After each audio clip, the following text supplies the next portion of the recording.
Swami Prabhupada, who was established within this material world the mission to fulfill the desire of Lord Chaitanya, give me shelter under his lotus feet. Vandeham Shri Guru Shri Yut Padmakalam Shri Gurum Vaishnavam Cha Shri Rupam Sagrajatam Sadana Raghunathvitam Tam Sajitam Sadvaitam Savdutam परिजान सहितं कृष्ण चैतन्य देवं श्री राधा कृष्ण पादना सगण ललिता श्री विशाखान्वितं च I offer my respectful obeisances into the lotus feet of my spiritual master and unto the feet of all the Vaishnavas. I offer my respectful obeisance unto the lotus feet of Srila Rupa Goswami along with his elder brother Sanatana Goswami, as well as Raghunath Dasa and Raghunath Bhatta, Gopal Bhatta and Srila Jiva Goswami. I offer my respectful obeisances to the Lord Krishna Chaitanya and Lord Nityananda along with Advait Acharya, Gadadhara, Srivasa and other associates. I offer my respectful obeisances to the Srimati Radharani and Sri Krishna along with their associates Sri Lalita and Vishakha. He Krishna Kara Karuna Sindhu Deen Bandhu Jagatpate Gopi Sa Gopika Kanta Radha Kanta Namostute. O my dear Krishna, you are the friend of the distressed and the source of creation. You are the master of the gopis and lover of Radharani. I offer my respectful obeisances unto you. Tapt Kanchan Gaurangi Radhe Vrindavaneshwari Vrishbhanu Sute Devi Pranamami Hari Priya. I offer my respects to Radharani, whose bodily complexion is like the molten gold and who is the queen of Vrindavan. You are the daughter of King Vrishbhanu and you are very dear to Lord Krishna. वाञ्छिकल्पतरुभस्य च कृपा सिन्धुभ्य इव च पतितनं पावनेभ्यो वैष्णवेभ्यो नमो नमः. I offer my respectful obeisances unto all the Vaishnava devotees of the Lord. They can fulfill the desire of everyone, just like desire trees, and they are full of compassion for the fallen souls. Shri Krishna Chaitanya Prabhu Nityananda Shri Advait Gadadhara Shri Vasadi Gaur Bhakta Vrinda. I offer my obeisances to Shri Krishna Chaitanya, Prabhu Nityananda, Shri Advait Gadadhara, Shri Vasa, and all other in the line of devotion. Hare Krishna, Krishna Krishna, Hare Hare, Hare Rama, Rama Rama, Hare Hare. Thank you, Mataji. That was very nice. So we encourage all the devotees to come up and if we daily recite this, then it's not difficult to get it with the meaning.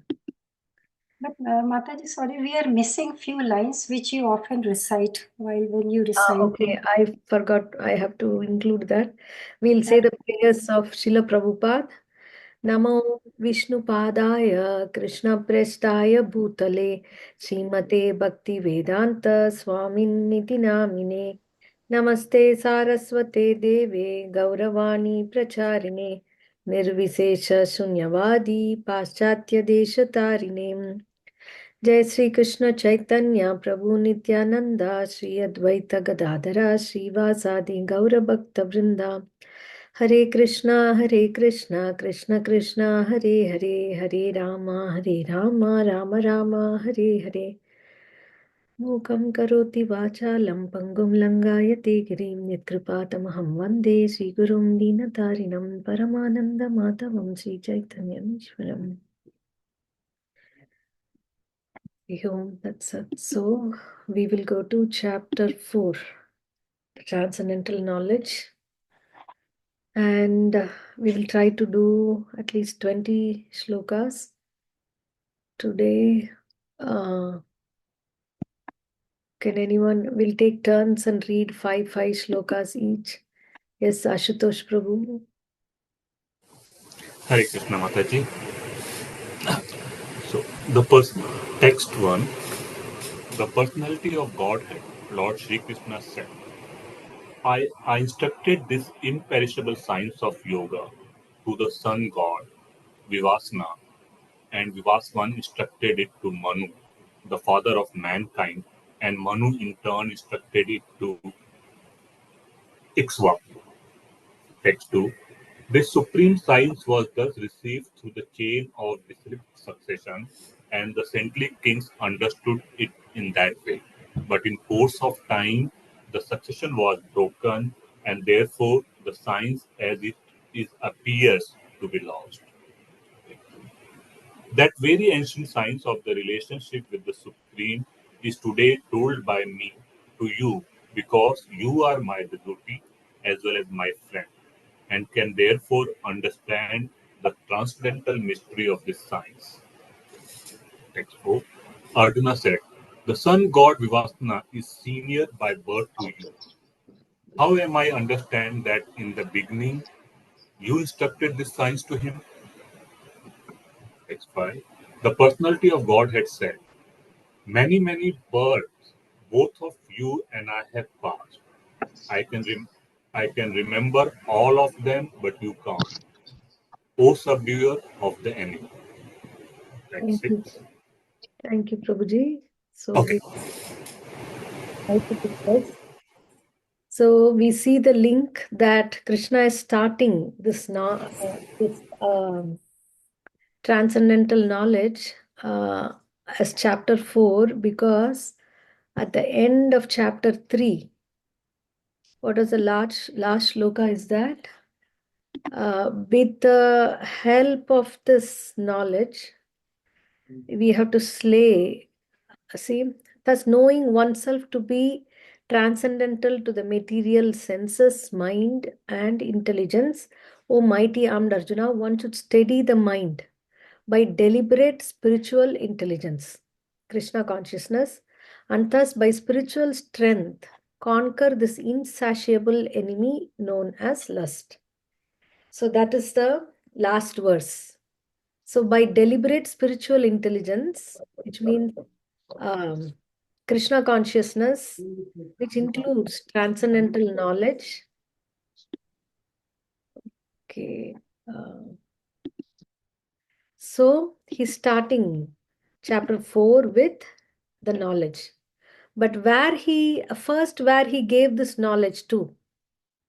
Okay, this is not something new that he is starting and is not something that new that he's giving to Arjuna. So he says, I instructed this imperishable science of yoga to sun god Vivaswan. Vivaswan instructed it to Manu. Sri Bhagavan Uvacha Imam Vivasvate Yogam Proktavan Aham Avyayam Vivaswan Manave Praha Manur Ikshvakave Bravit. So, this I instructed this imperishable science of yoga to the sun god Vivaswan. Vivaswan instructed it to Manu, the father of mankind, and Manu in turn instructed it to Ikshvaku. So, what we understand from this is the present sun god's name is Vivaswan. First of all, sun is not just the ball of gas, as we know that every thing that we see in the nature is just like there is an engineer or anybody who is owning the department. There's a minister for a particular department and so many people who are working. How much of our automation is done, or even AI has come, but that AI who made that AI to function is the real intelligence of the human being. So extrapolating to that, so we know that the sun planet is governed by sun god. His name is Vivaswan. And Vivaswan's son is Manu, and Manu's son is Ikshvaku.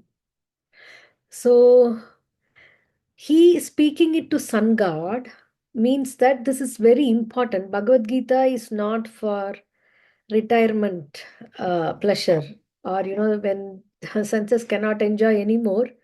then let's learn from Bhagavad Gita. No, it is for the leaders. So the leaders can um, explain this to the masses. If the leaders follow, everybody does. So who is sun god? He is considered to be the king of all planets. Yachakshuresha Savita Sakala Grahanam Raja Samasta Suramurtir Asesha Teja Yasyanyaya Brahmati Sambrita Kala Chakro Govindamadi Purusham Tamaham Bhajami. Lord Brahma is telling that let me worship the Supreme Personality of Godhead Govinda, who is the original person under whose order the sun, which is the king of all planets, is assuming immense power and heat. The sun represents the eye of the Lord and traverses its orbit in obedience to his order. Yes, Yajnaya, Ajna is his order. Sun is traveling in the planet. And who's that person whose order under whom the sun is traveling? Govindam Adi Purusham. That Supreme Personality of Godhead, Govinda or Krishna. And Krishna has the guru of the sun god also. And who is telling this? Lord Brahma. So then there is this verse from Mahabharata which can trace out the history of the Gita. That means here, this verse, what does it say? This is a verse from Mahabharata. In the beginning of the millennium known as Treta Yuga, the science of this relationship with the Supreme was delivered by Vivaswan to Manu. In the shloka, we saw sun god, Krishna is given to sun god, Vivaswan. Vivaswan is giving it to Manu at the beginning of the millennium. That is beginning of Treta Yuga. Manu, being the father of mankind, gave it to his son Maharaja Ikshvaku. And who is Maharaja Ikshvaku? The king of the earth planet and forefather of the Raghu dynasty in which Lord Ramachandra appeared. So therefore, Bhagavad Gita existed in human society much before Lord Ramachandra appeared. Because Ikshvaku is the forefather of the Raghu dynasty, at least from the time of Maharaja Ikshvaku. So if we calculate the time, okay, so sun god spoke it to Manu. Manu is the father of mankind. So it is extant in this planet from the time Manu spoke to Ikshvaku, which is the beginning of Treta Yuga. So now tracing back to this, at the present moment, we have just passed through 5,000 years of Kali Yuga. And Kali Yuga lasts for 432,000 years. So there is a 5,000 year period in Kali Yuga. And before this, there was Dwapara Yuga, which is roughly 800,000 years. Double the time of Kali Yuga. And before the Dwapara Yuga, there was Treta Yuga, which is roughly 3 times that of Kali Yuga. So 400,000 into 3, 1,200,000. So adding this 1,200,000, which is fully Treta Yuga, and then Dwapara Yuga, 800,000, and then 5,000 years of Kali Yuga. So which makes it 2,005,000 years. I hope this is understandable. Kali Yuga, only 5,000 years have passed. Dwapara Yuga is twice that of Kali Yuga. Treta Yuga is thrice that of Kali Yuga. And in the beginning of Treta Yuga, this science was spoken. So we are taking the whole of Treta Yuga, whole of Dwapara Yuga, and 5,000 years of Kali Yuga put together is 2,005,000 years ago. That is when Manu spoke Bhagavad Gita to his disciple and son, Maharaja Ikshvaku. So Krishna speaking to Vivaswan, Vivaswan speaking to Manu, and Manu speaking to Ikshvaku happened this 2 million years ago. So the age of the current Manu is calculated to last some 305,300,000 years, because one Manu's lifetime is 71 Chaturyugas. That's 71 times the rotation of Satya, Treta, Dwapara, Kali. One rotation of Satya, Treta, Dwapara, Kali is one Chaturyuga. So like that way, 71,000. Okay.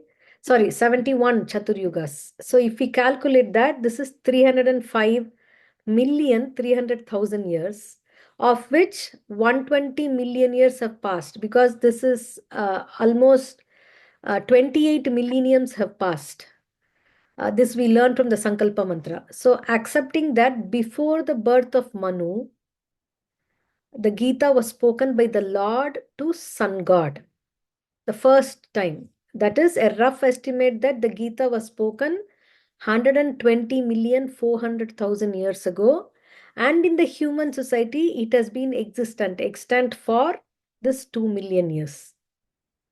So this is not an ordinary book. This is a science that is coming down time and again, time and again.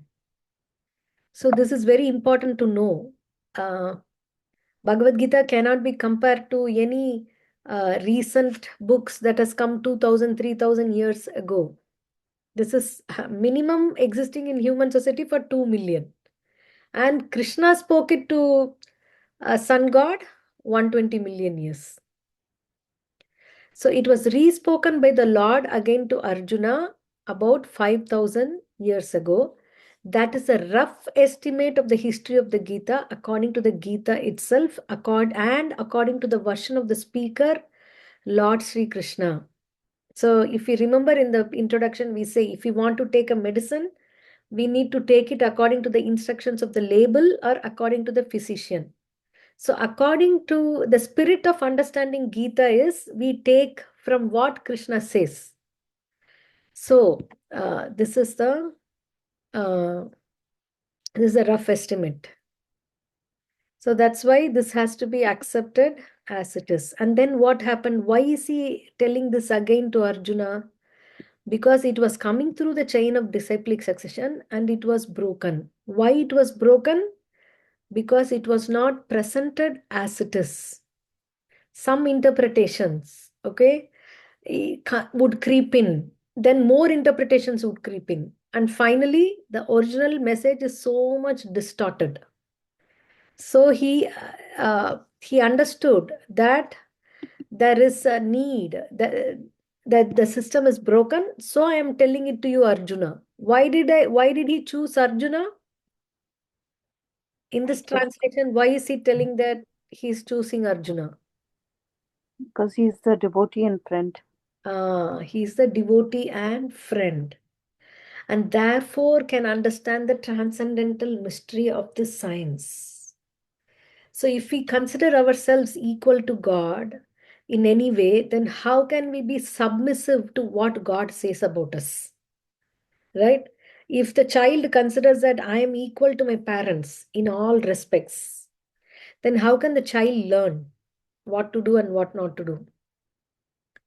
So he says, you are my devotee and friend, so I am discussing this with you. Then Arjuna is asking this question, that the sun god Vivaswan is senior by birth to you. How much senior? We saw that. Vivaswan's age is, not even calculated. Manu's age, Vivaswan spoke it to Manu. We don't know how many more Vivaswan spoke it to, but Manu's age itself is 120 million years. And then Krishna is telling you, I spoke it to Vivaswan. So you are my contemporary. How am I to understand that you instructed this science to him? So it is not that he is not believing in Krishna's words, but he knows that in the future, many people will ask, just because, we have brains like ants and mosquitoes, we cannot, ant cannot understand what is the, complex financial systems that's going on here. Because of that, can the ant say that no, the human being doesn't exist, the city planning doesn't exist, there is no government? So it's like that. We are considered to be ants in comparison to the whole organization of the universe, which takes millions of years.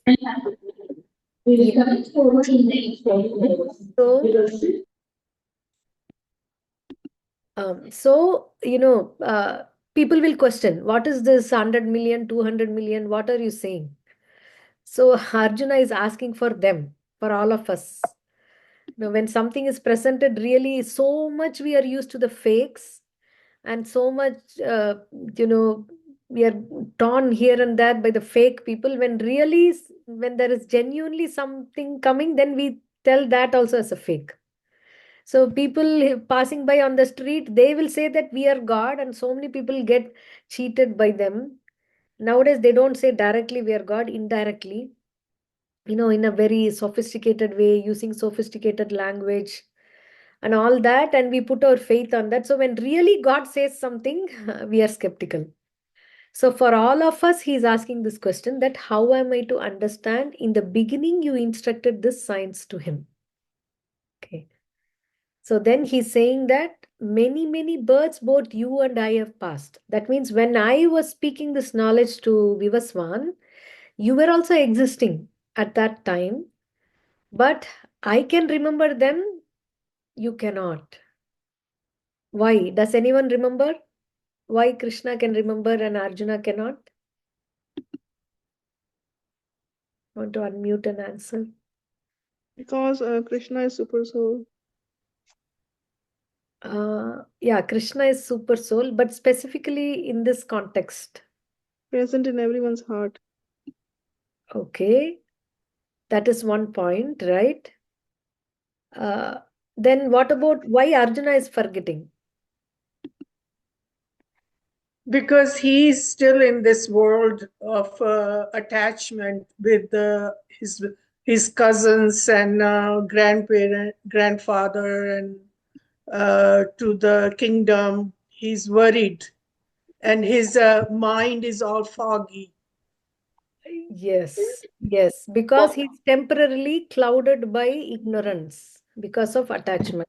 And yeah, so he is the, thank you, Ratiprada Mataji and Yashita Mataji. He's absolute with spiritual body, and he comes in his own transcendental body always.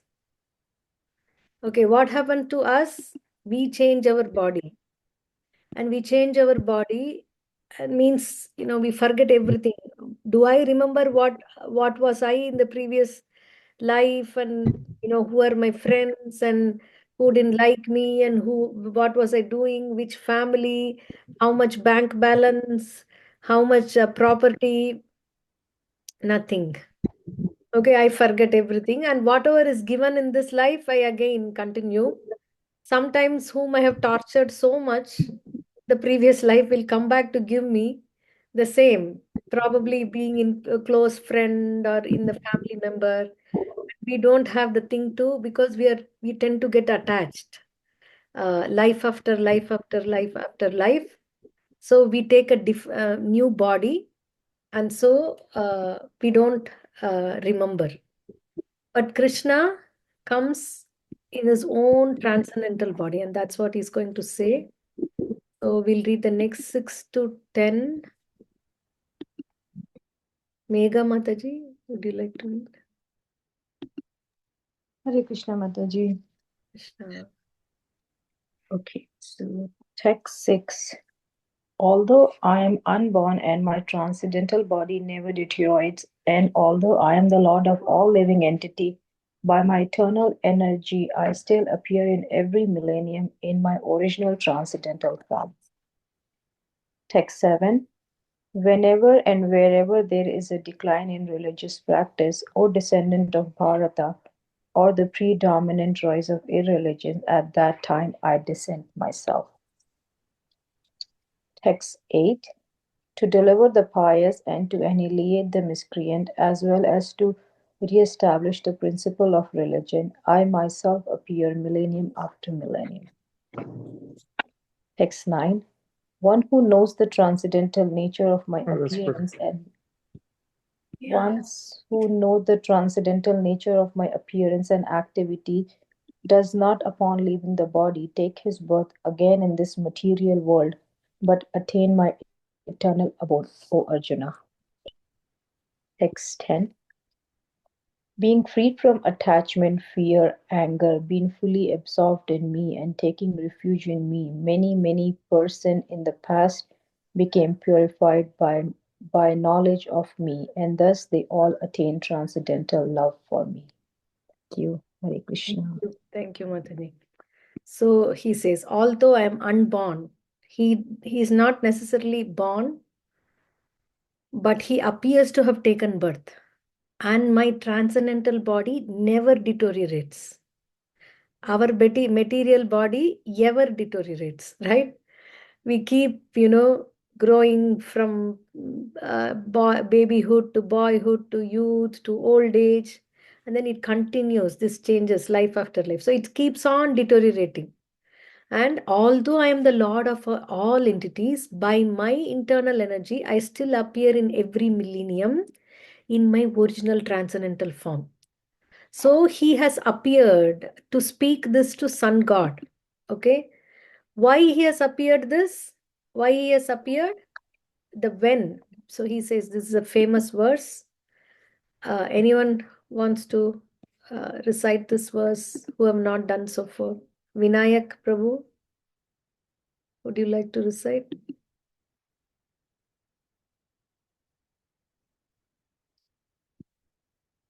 Okay, Ashutosh Prabhu. Yeah. यदा यदा हि धर्मस्य ग्लानि भवति Bharat अभ्युत्थानम् अधर्मस्य तदात्मानं सृजाम्यहम्. Yeah. Translation. Whenever and wherever there is a decline in religious practice, O descendant of Bharata, and a predominant rise of irreligion, at that time I descend myself. Yes. Thank you, Prabhu. Where did we all learn this first? Before, P.R. Chopra's. P.R. Chopra's Mama. right? Serial. The Yes. starting serial, the starting song of this. Yeah, we are very happy, at least, with that wheel of time. And then we, one shloka, we all, the whole, uh, Bharat, we all learnt. So he's saying, whenever there is a decline in religious practice, dharmasya glani, I come. And at that time, I descend myself. Srijami is descent. So the whole avatar. Okay, here.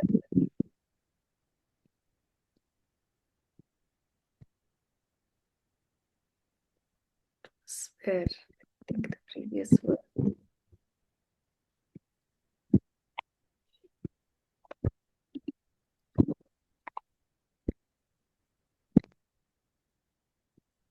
Oh, next one. So this we know why when he is coming, when there is a decline in religious practice, and he is appearing and doing what? So that is explained here. Anyone else? Anybody else wants to recite this? Reena Mataji, would you like to recite?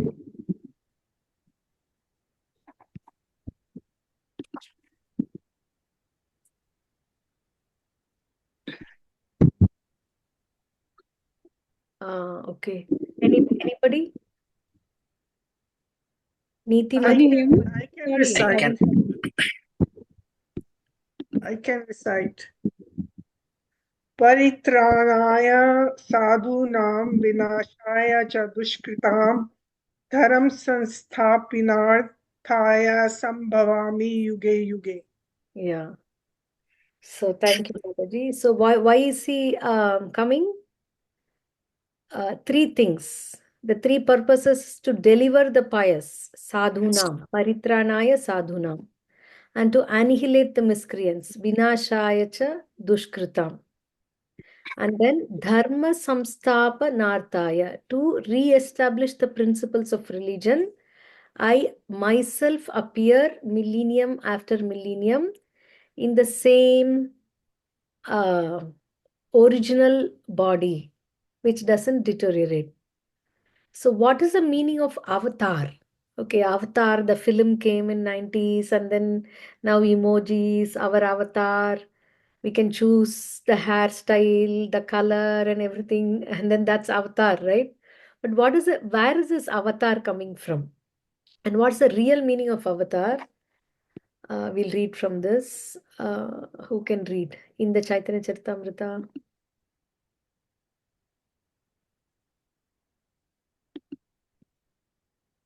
Anyone? Reena Mataji, would you like to read? Yes, Mataji. You couldn't hear me before. I was trying to recite the verse, but the Oh, I'm voice didn't sorry. work. I'm so sorry.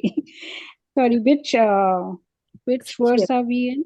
Yeah, we are reciting a part of, we are reading a part of this purport. So in the Chaitanya Charitamrita, from this until this paragraph alone. Oh, is anyone able to hear her? Yeah, I No, can. no. Yes. I can start, Mataji. Okay. In the Chaitanya Charitamrita of Krishna Das Kaviraj, the following verse, Madhya 20.263 to 264, summarize these principles of incarnation. Shruti hetu ye murti prapans avatare, she Ishvara murti avatar nama dhare. Mayatita parayome sabara avastana, vishwe avatari dhare avatara nama. The avatar or incarnation of Godhead descends from the kingdom of God for material manifestation. And the particular form of the personality of Godhead who so descends is an incarnation or avatar. Such incarnations are situated in the spiritual world, the kingdom of God. When they descend to the material creation, they assume the name avatar. There are various kinds of avatars, such as Purusha avatars, Guna avatars, Leela avatars, Shakti Avesha avatars, Manvantara avatars, and Yuga avatars, all appearing on schedule all over the universe. But Lord Krishna is the primeval Lord, the fountainhead of the avatars. Lord Krishna descends for the specific purpose of mitigating the anxieties of the pure devotees who are very anxious to see him in his original Vrindavan pastimes. Therefore, the prime purpose of the Krishna avatar is to satisfy his unalloyed devotees. Yeah, thank you, Mataji. So Hare here Krishna. we see avatar. Avatar means one who's descending. He's already the avatar, or that personality is already present in the spiritual world eternally. But when they come to the material creation, they assume the name avatar. Narsimha avatar, Vamana avatar, they are all there in the Vaikuntha Loka eternally with the planets, and they're performing pastimes there. And whoever is developed love and desire to be with them, like Lord Ramachandra, he's eternally there in the Vaikuntha Loka, in the called Ayodhya. And the replica of that is present is Ayodhya here. And when he comes down here on schedule, then he is called avatar. Avatar comes from the word avatirna, or descending. Okay, so this is he's telling to say that Krishna is not born, or like us, did not take a body. He's coming from his original spiritual body. And what is a percy? He said, yada yada hi dharmasya. Whenever there is a need of irreligious practice, being, overcoming religious practice, I descend. And then I deliver the pious, annihilate the miscreants, establish the dharma. And I do it on schedule. So why? What is the purpose of all this? We can know from this verse. Krishna is coming. Krishna is perfect avatar. And there are so many avatars are coming. But what it has to do with me? We'll recite this verse. Lavanya Mataji, would you like to recite? जन्म कर्म च मे दिव्यम् एवं यो वेत्ति तत्त्वतः चत्वा देहं पुनर्जन्म न इति मामेति सोऽर्जुन. Translation: One who knows the transcendental nature of my appearance and activities does not, upon leaving the body, take his birth again in this material world, but attains my eternal abode, O Arjuna. Thank you, Mataji. So, the reason for him coming, avatar, descending into this and setting everything right is for this. Because when we know that his appearance and his activities is not like any other ordinary soul's birth and death, but it is transcendental, then we don't need to take birth again in the material world, but attains my eternal abode. So for us, to facilitate us doing this, he's coming. Lots of points here, but for lack of time, when we do the third round of reading, then we can do in detail. So this is the most important verse, Janma Karma Chame Divyam. I hope you're all attending the weekly shloka sessions on Fridays. So all these shlokas will be covered in those sessions, one per week, so that we can learn to memorize and remember them. So, so to Arjuna's question, did everyone become purified already? So Krishna is telling, don't worry. There are so many people in the past became purified by knowledge of me. And thus they all attained transcendental love for me. What they are freed of attachment, fear, and anger. Okay, so let's go to 11 to 15. Yeah, Vinay Prabhu. Text 11. As all surrender unto me, I reward them accordingly. Everyone follows my path in all respects. O son of Partha. Text 12. Men in this world deserve success in fruitive activities, and therefore they worship the demigods. Quickly, of course, men get results from fruitive works in this world. Text 13. According to the three modes of material nature and the work associated with them, the four divisions of the human society are created by me. And although I am the creator of the system, you should know that I am yet the knower, being unchangeable. Text 14. There is no work that affects me, nor I do aspire for the fruits of action. One who understands this truth about me also does not become entangled in the fugitive reaction of work. Text 15. All liberated soul in the ancient times acted with their understanding of my transcendental nature. Therefore, you should perform your duty, following in their footsteps. Thank you, Prabhuji. So he's saying that as how much we surrender to him, that much he rewards. As all surrender unto me, I reward them accordingly. 1% we surrender, 1% he rewards. 10%, then he rewards accordingly. But there are people who don't want to surrender, but who want to, continue in this world, but with all good facilities. If they want that, even that is facilitated by the Lord. He's not forcing them but he's suggesting that when you go to a king, and then when we ask, like, can we get a better begging bowl? Then how, I mean, if you have left the choice to the king, he would have definitely given something better. So similarly, we don't need to go and ask the Lord, please solve my problems, please give me this, please give me that.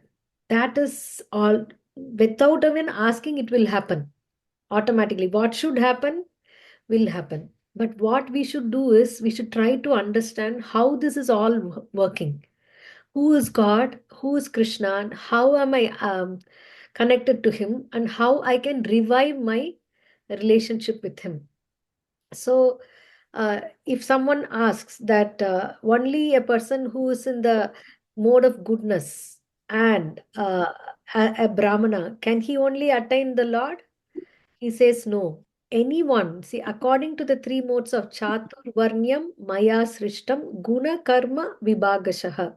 According to Guna and Karma, there are four divisions: Brahmana, Kshatriya, Vaishya, and Shudra.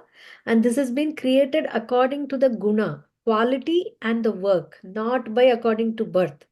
But whoever is doing whatever work accordingly, but they can attain me. So that's what he's saying. And yeah, so which varna or which division that Krishna comes under, although he looks like he's born to a Kshatriya and he's raised as a Vaishya in the cowherd family, but he is beyond all this because there is no work that affects me. He is a creator of the system, so he's not a part of the system. So basically, he's telling that I am completely in control.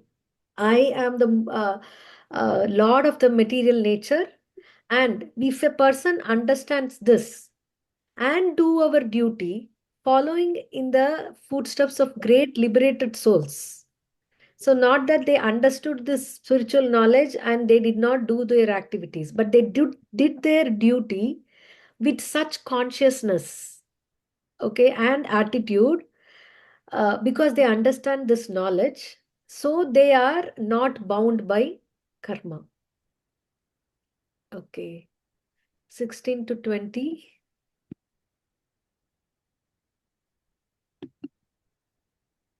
Nirmala Mataji. Hare Krishna Mataji. Even the intelligent are bewildered in determining what is action and what is inaction. Now I shall explain to you what action is, knowing which you shall be liberated from all misfortune. Text 17. The intricacies of action are very hard to understand. Therefore, one should know properly what action is, what forbidden action is, and what inaction is. Text 18. One who sees inaction in action and action in inaction is intelligent among men, and he is in the transcendental position, although engaged in all sorts of activities. Text 19. One is understood to be in full knowledge, whose every endeavor is devoid of desire for sense gratification. He is said by sages to be a worker for whom the reactions of work have been burned up by the fire of perfect knowledge. Text 20. Abandoning all attachment to the results of his activities, ever satisfied and independent, he performs no fruitive action, although engaged in all kinds of undertakings. Thank you, Mataji. So he's saying even the most intelligent, they don't know what is action and what is inaction. Inaction means what how they can perform activities that doesn't produce any result. That is the main concern of Arjuna, whether to fight or not to fight. What is the right thing for me to do? Although I don't have I cannot fight because my uh, all my relatives are there. But after, introspecting and talking, he's actually talking aloud, thinking aloud. He understands that I want to save my relatives from death. And also, I don't want to cause their death. And I will be suffering their sinful reactions. So whether it's proper for me to fight, in these grounds, it's not proper for me to fight. But I have been asked to fight to restore dharma. Means irreligious, the Duryodhana has performed many irreligious activity, and that irreligious activity is against me. So I will have to do the fight, even though it means that I have to kill my relatives. But for the sake of the establishment of dharma, I have to fight. But whether to fight or not fight, what is the proper thing? He's confused. If a great person like Arjuna is confused, then we can imagine what is our position. When we get the reaction, we complain. Okay, what did I do to get this? Why God is so, only penalizing me like this? Why all the sufferings in the world has to come to me alone, while everyone else doing all nonsense is enjoying life, right? That's what we think. But that is the time of reaction. But so we have to be very careful when we act. So he's saying there are three things. One should know what action is, what forbidden action is, and what inaction is. Action is karma. Karma is whatever activities that is supposed to be done according to the Vedas. Uh, then if that is done, then that has a good reaction. So in the Veda, there are some action that is forbidden. Don't do this. Just like we say to the children, don't put your uh, finger in the fire. But the child is so curious. Okay, he will look here and there, and I want to, it's so nice and it's so, attractive, the color of the fire. I want to touch it and see. So when he touches it gets burnt. So similarly, when we perform actions also, we have to, if we don't have the proper knowledge, then we'll end up touching the fire action, which is forbidden action. So sometimes in the action of touching the fire, immediately the finger is burnt. But sometime we touch the fire and then the finger is burnt in the next life. So there is action and then reaction. So we need to know what forbidden action is, karma, and what inaction. Inaction is akarma. Akarma is opposite to karma. So when we do the karma or action, there is a reaction, which is good. Karma basically means good. Vikarma means bad action and there is a bad reaction. But the way of doing karma is in that we do an action which has no reaction. Why? Because whether the reaction is good or bad, we will have to come back here to suffer or enjoy. And this cycle continues until we know the art of performing action which doesn't produce any reaction, and that is inaction. So he's saying there may be somebody who is acting, but he's continuously engaged in activity, but we can see that that action doesn't produce any reaction at all. So it is as good as inaction. But there may be some people who are, as though looking like they are in the renounced order of life, they've given up activities. But because they have given up activities, that doesn't mean that they are free from the reactions. They might be subject to the reactions even though they don't do action. So that's why he says one who sees inaction in action and action in inaction is intelligent among men. So how to see that? He's saying even intelligent people are bewildered, but I will tell you what is action, and now I shall explain to you what action is, and knowing that we will be liberated from all misfortune. At least we will stop doing forbidden action. Forbidden action means touching fire. Whether a old person touches fire or a baby touches fire, fire will act. Irrespective of whether the person who touches the fire has the knowledge that the fire acts or not. So similarly, the laws of karma are so strict. Whether we are knowledgeable or ignorant of how the laws act, once we do an action, we are subject to the reaction. So he's saying that you take knowledge of this, then sages have learned this knowledge, and then they know how to perform work and that work is burning their previous reaction because they are perfectly in knowledge. Okay, so we will pause. What is, 42. Okay, so we will pause here and we can discuss the rest of the verses the next class. And please read through the purports of this. I mean, each and every line is so important. With a little bit of overview like this, we may be able to grasp some points, and some may go over our head. That's okay. We'll keep this, we want to learn how to read Bhagavad Gita throughout our life. So we will come back again the next time and read more. But at least now, before the next session, please go through the purports of these 20 shlokas. And if you have any questions, we can discuss now. Srila Prabhupada ki jai. Hare Krishna. So any questions so far or anything you would like to share?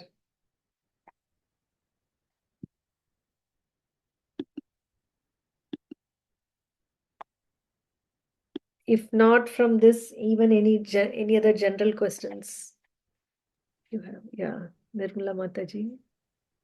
Hare Krishna Mataji. So I don't know how to exactly frame this question, but I got this doubt. Like you mentioned about this Kali Yuga, Satya Yuga, Treta Yuga, and this Bhagavad Gita was first spoken 2 million years ago, and it was spoken on Ikshvaku. But human beings evolved from this what is that Homo sapiens evolved right like 300 years ago. So how is it all connected? I cannot connect the dots, Mataji. Yeah. That's why, so that is science is trying to understand from an ascending process. I am now present here, and then, this should have happened at this point of time. Who is present there at that point of time? 2 million years ago, there was not even land life. It was only amphibians and the water bodies that was present, like that. But this is the ascending process of knowledge. The life has come like this should have happened like this would have happened like this. That is Anumana. But what Bhagavad Gita is telling is a descending process. Descending process means there is one authority, and he is telling, and that authority is not like any person. That's why it depends on where that is also a question of faith only. But because we are taught to put the faith in the ascending process of how the science teaches us what we have gone through in the kindergarten, and this is an explanation of how the universes came about, how the life came about, because just they don't want to believe that there is a creator and this world is created for a purpose. So if these two things are kept away, then you need to come up with a possible explanation of when and how the human beings evolved. But many people, even in the scientific things, the Darwin's theory is a big question of debate. It is taken off from the syllabus of studying now. It's just mentioned very briefly. Like in 1980s and 1990s, it was so much, we all learned about that, wrote exams on that. The whole course, the subject was filled with that. But now it is just appearing as Darwin said, but it is quite questionable because even the science circles, there are so many loopholes in that you can read about it. So that's also a question of faith. But this is also a question of faith, just that we are not trained to put our faith. Like 200 years before, there was Gurukula system and everyone was learning, and there also they knew exactly when eclipse would come because they learned astronomy, astrology, science, whatever is happening. They made perfect. If you see the Dwaraka construction, the Harappa and Mohenjo-daro, they're surprised that at that point of time in history, according to the science calculation, um, so many, Indus Valley civilization and all, how did it happen?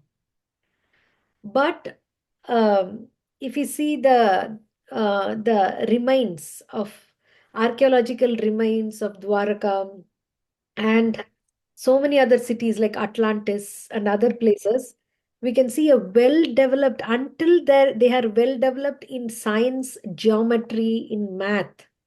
How can you organize and make a civilization? Even to construct a house, you need engineering, construct a city. So all those things were present there. And so that's a question mark. That is why Vedic, that's why they say that, it's surprising that they have this, they must have had this developed system of mathematics and geometry, and otherwise how they can make mud pots like this. And, but, many things don't match. So they put it as a question mark and leave it. But when we come to this, the Vedas, the cycle of time is cyclical.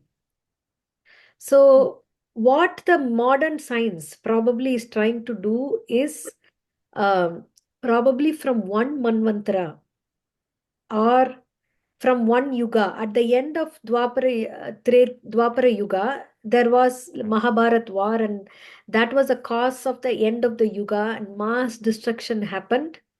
And after that, people were, there was nobody to run anything properly, so everything was chaos, and there were people started living in jungles and caves, and from then on, how it came about is mentioned. So science could access till that. But Okay. when we see from up, we can see that, not only one Manvantara time period, but one day of Brahma, and then different days of Brahma, one lifetime of Brahma. So like this, from the descending process, that is uh, Avarohana Panta. So we can, it's a question of being knowledgeable in that, and that science is also perceivable. It's not just blind belief, but when we trace and try to map this with so many evidences like archaeological evidence, then we can understand that although the modern science has no, because you have to have proof for that. You don't have experimental proof that there was such a civilization and this happened, so they don't believe in it. But there are so many things that we don't have proof. Even in science, if you see the root of imaginary I, we know I is equal to imagine a number, and it is a root of -1. So like this, there are so many axioms. Okay, so many things that is accepted as a bare fact, and from then on, the creation and how it happened is explained. So we learn to understand this through the science that is described by the Vedas. Then we can correlate. But that's a very wonderful question, and this is how we need to, map with what we are getting to what we know already and validate it. Thank you, Mataji. Thank you so much. Thank you, Mataji. Kanika, Mataji, Hare Krishna. Hare Krishna Mataji. Krishna. Sincere pranam to you for the beautiful class as always. Thank you so much. Mataji, I really like that. I mean, of course, I liked everything, but that analogy that you were saying that we go to God and we ask for a bigger begging bowl. I mean, it's like, it is so natural to just ask that all my problems should go away or just fix this or fix that. I mean, despite the number of rounds you're chanting, no matter how many years you're in Krishna consciousness, it is just so difficult to ask for Krishna prem or to think that this some kind of purification is happening in bad times. So do you just keep following the process of Krishna consciousness and just keep doing, and then naturally your mind will change, keep reading the Shastras, or like how do you not go with a bigger begging bowl, I guess is my question. That's a very, very beautiful, practical question. So what Srila Prabhupada says is that with Krishna consciousness also, we learn to depend on the Lord. Okay, we have problems, we have faced with obstacles, then we take shelter of the Lord and shelter of the Guru. Please help me navigate this. But without Krishna consciousness, when we ask for a solution, sometimes the solution may not be like what we want. Then we decide that, oh, Krishna, you are not merciful to me because you did not give me what I want. But with Krishna consciousness also, we surrender to the Lord, because there is nobody else other than the Lord to take shelter of. So we tell him, if it is your desire, that please let me know. So we put the word. It is, if it is your desire, it's your supreme will. Or let me learn what lesson I need to learn from this. Please help me with that. So that can be our prayer. Along with, some tough times that we are undergoing, we also depend on the Lord and pray to the Lord. Please help me stay fixed in devotion, and me, please, if you so desire, please give me the solution. Or if you're going to delay the solution, please give me the strength and navigate me through this problem. So like that way, we are depending on the Lord with knowledge, but at the same time, not demanding the solution the way we think is a solution for the problem.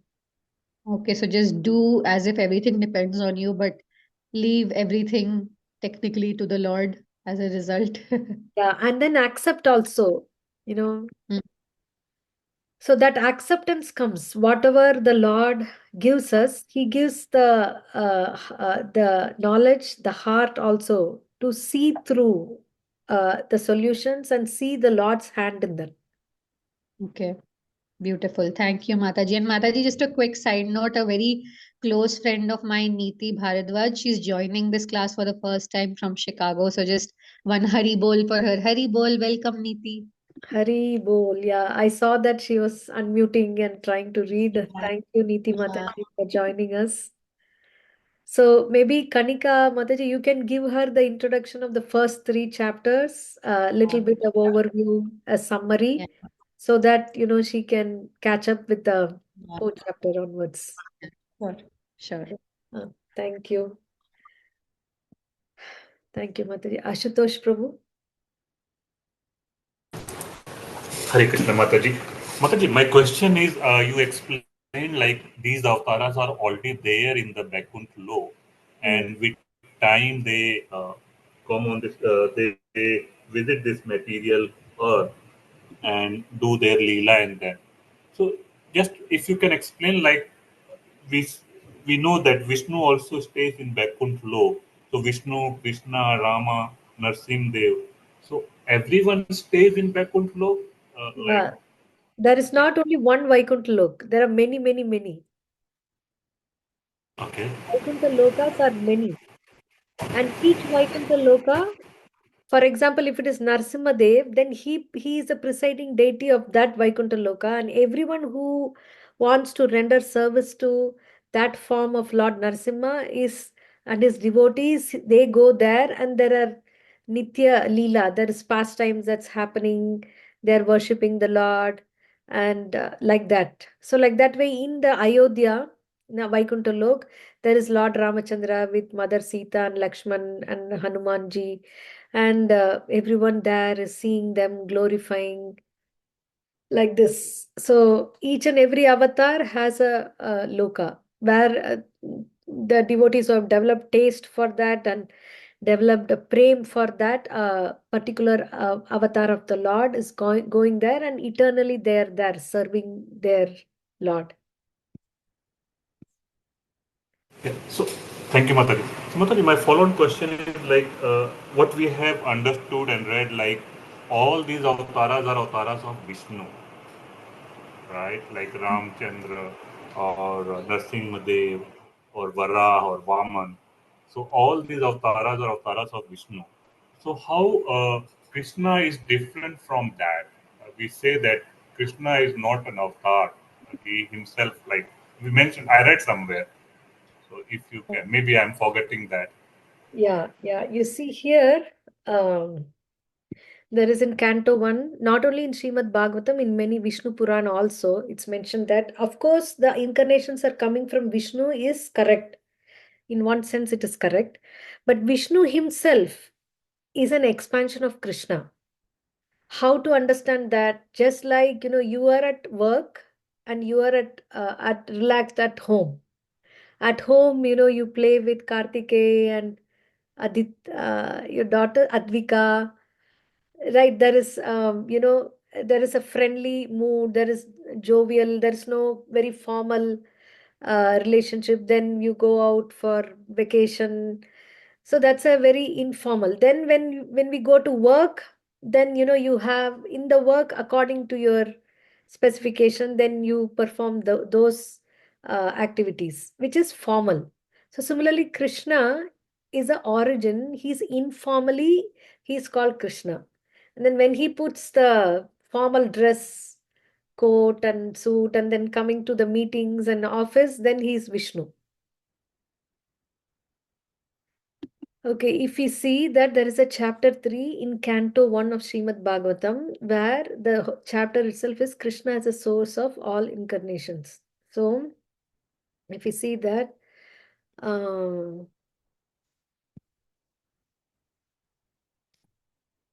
in the beginning of the creation, the Lord first expanded himself in the universal form of the Purusha incarnation and manifested all the ingredients for the material creation. And thus, at first, there was the creation of the 16 principles of material action. This was for the purpose of creating the material universes. A part of the Purusha lies down within the water of the universe. From the navel lake of his body sprouts a lotus stem, and from the lotus flower atop the stem, Brahma, the master of all engineers in the universe, becomes manifest. It is believed that all the universal planetary systems are situated on the extensive body of the Purusha, but he has nothing to do with the created material ingredients. His body is eternally in spiritual existence par excellence. So, he's saying that how the Lord first expanded himself in the universal form. Then this is Garbhodakashayi Vishnu. He's lying down on the universe and Brahma is present. And then there are other, he's the one who's giving material ingredients to the world is, the material universe is created. Then this form, that is the second manifestation of the Purusha, is the source and indestructible seed for multifarious incarnations within the universe. From the particles and portions of this form, different living entities like demigods, men, and others are created. And this form is also the source of multifarious incarnations. Then, like this, there is the incarnation of Kumaras and the incarnation of the boar. The second incarnation, the supreme enjoyer of all sacrifices, accepted the incarnation of a boar. The second incarnation, and for the welfare of the earth, he lifted the earth from the nether regions of the universe. That is Varahadev. Then there is Devarishi Narada, who's we read about 6 types of incarnations in the purport: Shakti Avesh Avatar, Manmantra Avatar, Yuga Avatar. So each avatar is explained: 4th incarnation, 5th incarnation, 6th incarnation. And when after explaining all this, 16th, 17th, 19th, and finally he's saying this. एते चांशकला पुंसा कृष्णस्तु भगवान् स्वयम् इंद्रारी व्याकुलं लोकं मृडयन्ति युगे युगे. So all of the above mentioned incarnations are either plenary portions or portions of the plenary portions of the Lord. But Lord Sri Krishna is the original personality of Godhead. Krishnastu Bhagavan Swayam. All of them appear on planets. Whenever there is disturbance created by the atheists, the Lord incarnates to protect the theists. So this, he could have said Vishnustu Bhagavan Swayam, but after explaining all the incarnations coming from the Purusha or Vishnu, but the Purusha or Vishnu himself is an expansion of Krishna. In originality, Krishna is fun. Krishna is like at home in Goloka. With all liberated souls, enjoying and giving them life. But he had to create this material creation because some of us wanted to experience ourselves what is separate enjoyment is. And then for us, he is taking different avatars and saying that, showing the trailer of what actually is the movie that's running in the spiritual world. So here, Sukadeva Goswami is clearly saying Krishnastu Bhagavan Swayam. Like this, there are many, many explanations, Prabhuji. This is a very beautiful purport. You can read this. Sure, Mataji. Thank you, Mataji. Maybe my question can be a repetitive question, but these things are not very easy to understand in the first go. So you are right. Maybe I can go through the purport which you mentioned from Bhagavatam, and then the continuous reading of the Bhagavad Gita. Maybe I think after multiple readings, these things will be clear. Yeah. Thank you for answering again. Yeah, thank you, Prabhuji. Even in the 11th chapter, we saw that how Krishna expanded into Vishnu form after showing the universe, Yes. right? So we know that like this, the acharyas are giving, but it doesn't mean that, those who wanted to get attracted to Lord Ramachandra and perform their devotion to them, Krishna accepts that, and Krishna eternally resides as Lord Rama in one of the Vaikuntha planets. So like that, the options are given. Is that okay, Prabhuji? It may, I mean, Yeah. it's not at all a repetitive question, but it's a very nice question. When we, read and try to understand, and when we, also you're chanting 8 rounds, right? Yes, Mataji. Very nice. So that's a service, chanting the holy names is the best service to the Lord, and from within, He's giving us knowledge how to understand this. So thank you Is for it the. the 11th chapter, Mataji, you said? Canto 1, 11th chapter? No, Canto 1, Chapter 3. Chapter 3, 28 sloka. Yes. Then again you said 11th chapter or something. So 11th chapter in Bhagavad Gita is Vishwarupa, right? Okay, okay. At the end of the Vishwarupa, he is showing the 400 form also. 11th chapter. Okay, Mataji. Yeah. Thank you, Mataji. Thank you. Thank you. Chandir Mataji. Ashutosh Prabhu, maybe I have not clarified very much, but maybe a little bit. But we can continue to have discussions if it's okay. Yes, Mata. Yes, Mata. That was the idea, and I think I also need to do some more reading, which I am lagging. But thank you for the explanation, and this will motivate me to read more. So yeah. Yes, Prabhuji. Thank you. That's what, the second session is for our reading ourselves. Because first, I can keep on taking n number of sessions explaining, but unless you all read, now then that knowledge doesn't download in ourselves. So along with I'm explaining what I have heard from my teachers and what I've read. So similarly, if all of you also read the purports and then come up with questions, then also continue to hear, then like that, we can build up our understanding. Thank you, Prabhuji. Chandir Mataji. Hare Krishna Mataji, my question is, in present time, is there any avatara? And if there is, what is the name and how they are doing action in action? Yeah. So it is said we discussed about Lord Chaitanya Mahaprabhu, the previous thing in the previous class. Then also how in different Puranas, what is the purpose of Chaitanya Mahaprabhu's incarnation has come. That is 500 years ago. He's covered incarnation, and he is also come as a devotee to explain the devotional process and especially to give this Hare Krishna Mahamantra. And the next incarnation will be in Kalki at the end of the Kali Yuga, 427,000 years after. So this is this said in Bhagavatam? Yeah, in Okay. Bhagavatam. That in the And how would we know that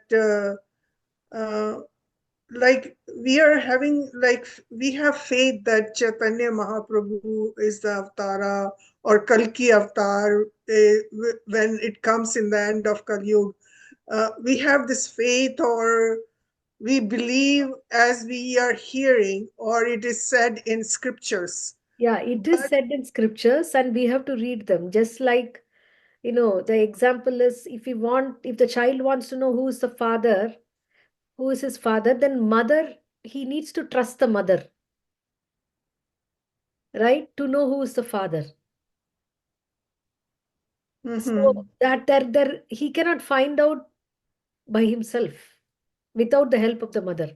So similarly, to know who is the incarnation, how he comes, when he comes, we have to, we are like the child and the scriptures are like the mother. So mother shows the father. So we need to put our faith on the scriptures. And why we need to put faith, that's a big topic. Like that has been discussed many, many times, that how it is the process of, revelation from Guru Parampara, one after another, one after another. And we also perceive it like this, Right. right? Prahalad was Yes. seeing the Lord everywhere because he knew for sure that the Lord is present everywhere. No matter whether the Lord comes to protect him or not, but he knew that the Lord is everywhere.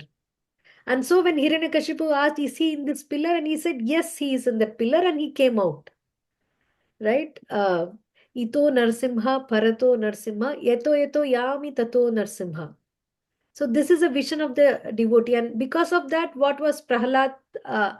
Prahlad's, what is the benefit for Prahlad? He was always Prahlad, a cool guy. He wasn't disturbed, even in the midst of the greatest turbulence. His own father coming to kill him also, he was not disturbed. Mataji, I want to ask you if, like at the present time, so we already, it's been already mentioned here, the avatars are around us, right? They're already present all the time. Mhm. Right. So whatever is going through in the wars and disturbance in the world, so it's been looked on the higher level by these avatars. Yeah. In other words, Actually, they are not directly involved. It is like, the prime minister is taking care, he's going for vacation, he's doing, the president is enjoying and everything. But there is a department to take care of, criminals, okay, and people who break the law. They are given punishment according to, whatever the justice is. Although it is working under the president's, everything is under the ultimate power rests with the president. He is not directly involved in that, right? So similarly, avatars are there, and the Lord is enjoying and inviting those people who are ready to listen to him, while his energies, the external energy is taking care of the criminals and meting out the punishment to the criminals department. That's going on. So when the criminals are doing actions, that time we don't ask why the Lord is like that. But when they're getting the reactions, we ask, how come the avatars can keep quiet? These things are going on in this world. So the very fact that these things are going on in the world, because there is good and bad, and everything is said and done according to, there's a system of karma that's closely monitored and managed, makes us understand that there is a presence of a supreme controller. thank you, Mataji. Thank you. Thank you Thank, for this wonderful explanation. thank you, Mataji. Easy to understand. Yeah. Yeah, this is how Srila Prabhupada explains, and I can ask, Yashita Mataji is already putting some lectures of Prabhupada, short clips. So, that can be shared in this group also. So we can also hear that. And we can see that, it's very simple and he's making it very nice to understand. Thank you, spiritual nomad, Srivatsa Prabhu. I was wondering where you were. Yeah, I was still at work, Mataji. So yeah, I was a little late today, so apologies. But at the latter end, this has caught my attention. This debate seems to be going on, or this uncertainty seems to be going on for such a long time, but there's no end being put to it. Whether it is Shiva being the Supreme Lord, whether it is Vishnu, whether it is Sri Krishna, there's Vaishnava school of thought, then there's other things. So I mean, is it because when I talk to some of the other, is it because of the Kali Yuga? Because in the Kali Yuga, Is there a lack of scriptural certainty? Is Sanatana Dharma that open? Because I am sure that the truth is here, but maybe Because the Lord says that if a living entity has a strong desire to worship someone as a supreme, then he lets that happen as a super soul within the heart, because the desire is very strong. Just like, if the child is adamant that I need to drive a car, then the parent gives him a toy car. Okay, you drive this. so this was always the case, or just in the Kali Yuga? Yeah, it is always there. He's not going to force anyone to understand or accept him as a supreme. But if we have a real desire to accept him as a supreme, then even the demigods will direct us to who is the supreme. And by this process of chanting, okay, that's a service we do. When we chant, then we'll be so clear that there will be no confusion about that. Who everyone is pleased. The Lord. So, is there any standard to refer to? Like in the Satya Yuga, is there a primary deity that was unshakenly, like, it was absolute certainty that this is the deity, this is the supreme deity? I understand in the Kali Yuga, you have multiple schools of thought, and human beings are rather fickle minded. And also in the spiritual pedigree, it's not really high spiritual pedigree. But is there any point in time where there is certainty, or in the Vedas, um, is there a singular deity, or has it always been multifaceted? So, in Satya Yuga, in other yugas, in the Devas, everybody is very clear. That Vishnu, even Lord Shiva himself is saying this. If you see, I think I have shared this before in Srimad Bhagavatam, Canto 4, Chapter 24, chanting the song sung by Lord Shiva. Then, uh,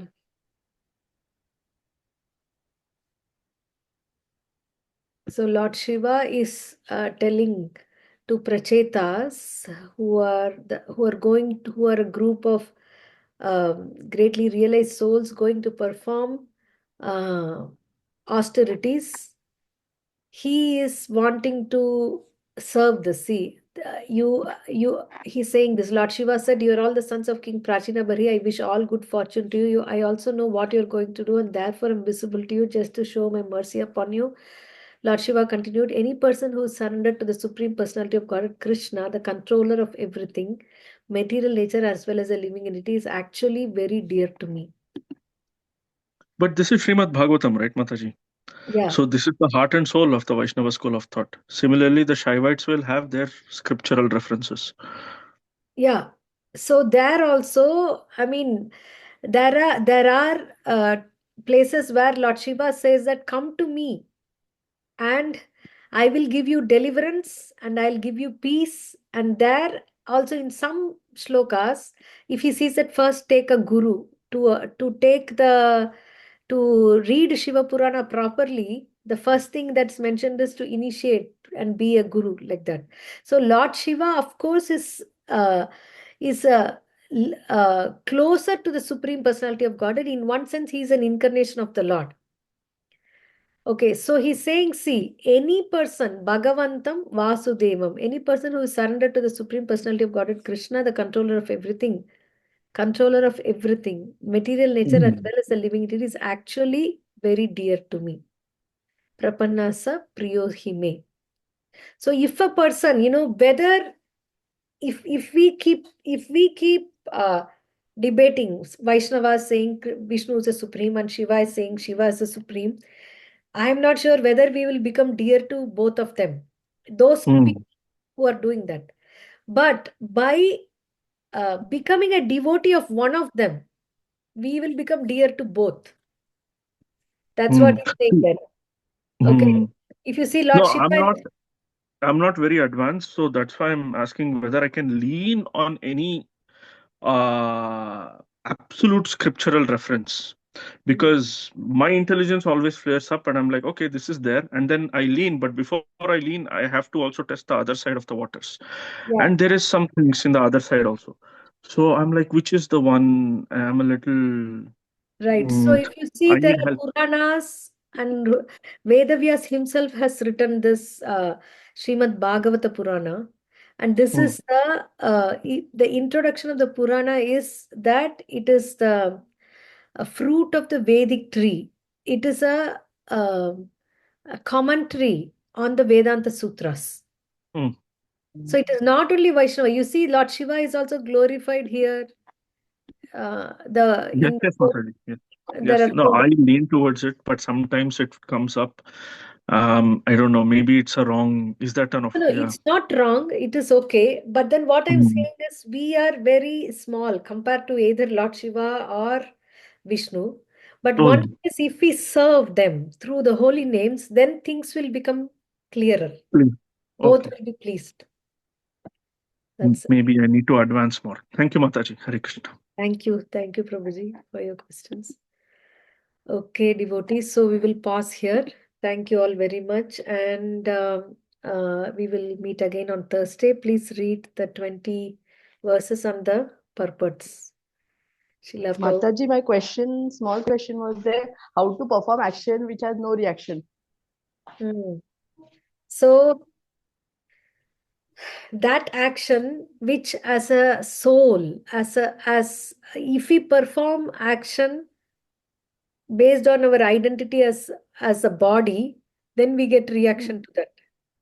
But any action that is performed uh, in our real identity as a soul servant of the Lord, that doesn't have reaction, because that is the original action that we are supposed to perform. So taking care of family, buying groceries, cooking, chanting, everything can be performed as a servant to the Lord, understanding that I am not this body, I am soul. Then that has no reaction. Okay. For that, Okay. first we have to start Yes. chanting, serving the Lord with the tongue and through the senses and through hearing like this. Then slowly we get purified. Our doubts will get cleared. Then we'll see one is telling, another is experiencing. So when we experience ourselves that how this what Krishna is telling is reality in my own life. I've seen the effects of chanting in my own heart. Uh, then that is one that is inaction that produces no reaction. Yes. Thank you, Mataji. It's a nice way. Thank you, Mataji. It's performing all our duties for Lord. Sure. In short. Yeah. Okay, there's a question. Is Lord Guru Ayappan same as Lord Krishna? There's no separate avatar as Guru Ayappan. Okay.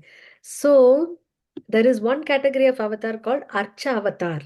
Archa avatar means Krishna incarnated as his deity. So like that way there is Archa avatar in Bhadrachalam. We have heard stories how Ramadas was kept in the thing and Lord Ramachandra himself came and gave his darshan to him, right? Like that way, there are so many temples and there are so many deities, and the Lord incarnated as Archa avatar, avatar of deity. In that way, Guru Ayappan deity is the same deity that was worshipped by Vasudeva and Devaki for 11,000 years. And Krishna was born, and then Devaki gave the deity to Rukmini to worship. And during the Pralaya, when Dwaraka went under sea, this deity was floating, and then Guru and Vayu, Brihaspati and Vayu, took the deity, and they were looking for a place to properly worship and install him. And then they found out that place.